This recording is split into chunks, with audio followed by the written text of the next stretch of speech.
Aprile è alle porte, si sta avvicinando e così anche la primavera. Oggi impareremo insieme come parlare della primavera e dei vocaboli delle parole collegate a questa splendida stagione. Ciao, io sono Paolina e sono una delle insegnanti di Italian House. Se sei nuovo, benvenuto. Se invece già ci conosci, bentornato. Io ed altri insegnanti in madrelingua insegniamo come parlare in italiano, come capire l'italiano, insieme anche a tante piccole curiosità su questa splendida lingua. E adesso, bando alle ciance, vediamo come parlare della primavera. Non possiamo parlare di primavera senza parlare di fiori. E infatti durante la primavera i fiori rinascono. Un'ottima parola da conoscere è fioritura, processo in cui i fiori sbocciano, quando le piante producono i loro fiori. È un momento di rinnovamento, di risveglio della natura. Dalle stagioni autunnali e invernali, dove il tempo è più piovoso, fa più freddo e la natura è più spoglia, gli alberi sono spogli. Durante la primavera la natura si risveglia, torna a vivere ed è tutto più colorato. In questa stagione è bello poter andare ad un prato dove ci sono erba, alberi, fiori, cespugli ed è bellissimo poter andare ad esempio ad un parco con degli amici e poter fare un picnic, poter passare del tempo insieme all'ombra o prendendo il sole e poter passare un po' di tempo insieme e potersi rilassare con delle temperature che non sono né troppo calde né troppo fredde. Infatti, durante la primavera le giornate sono piacevoli. Il tempo è di solito fresco, soleggiato, con magari giusto qualche nuvola qua o là. Come ben saprete, in Italia il meteo è abbastanza caldo e infatti già in primavera si possono passare delle giornate fresche ma con delle maniche corte o al massimo con un giacchetto o una felpa da mettere sopra.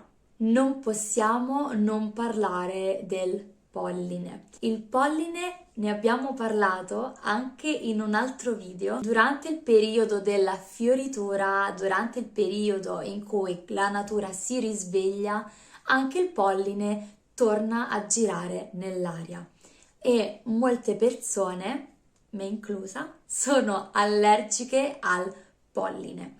Questa allergia viene chiamata anche raffreddore da fieno.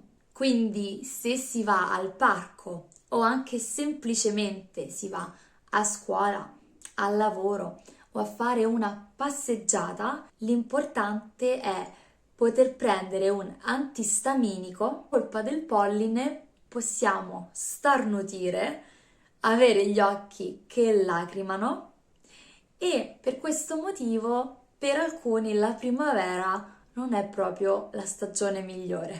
Nonostante tutto, è sempre piacevole poter passare delle giornate con un clima più mite. In questo periodo le giornate vanno anche ad allungarsi, diventa buio sempre più tardi, quindi è anche più facile e più comodo poter uscire il pomeriggio oppure passare le giornate fuori casa.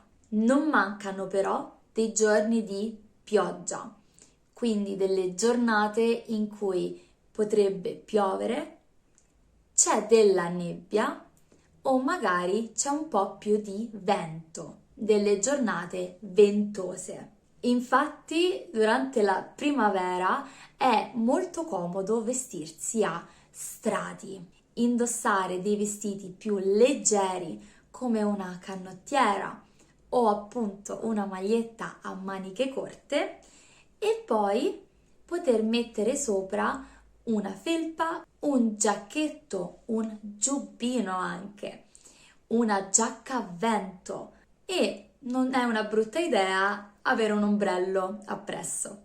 Adesso vediamo insieme se conosci questi fiori.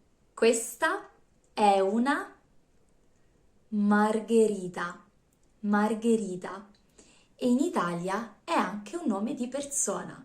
Alcune persone hanno nomi di fiori, come anche ad esempio quest'altro fiore. Rosa. Le rose possono essere anche di vari colori. Rosse, rosa, quindi una rosa rosa, una rosa rossa o anche una rosa bianca. Questa invece è un'orchidea. Un'orchidea. Questo fiore è molto presente nei parchi e in giro e soprattutto in primavera lo vedrete spesso. Il papavero. Un altro fiore che ha il nome anche di un colore è questo. La viola. Viola. Puoi anche vedere le rondini che iniziano a volare di nuovo nel cielo. Sempre più persone saranno in giro, magari per una passeggiata o anche solo per sedersi su una panchina e parlare con qualcun altro, o magari leggere una rivista, un giornale o scrivere un messaggio al telefono. Quindi tu come passerai la primavera? Alcune persone iniziano anche già ad andare al mare perché durante la primavera l'aria diventa già molto piacevole e la brezza non è da meno. E dove vivi tu? Com'è la primavera? Ti piace come stagione? Scrivi la risposta a queste due domande giù nei commenti. Se hai dei dubbi o vuoi migliorare il tuo italiano, è il modo migliore per poter fare pratica. Ti ringrazio per aver visto questo video. Se ti è piaciuto, lascia un pollice in su e ci vediamo al prossimo video. Buona primavera!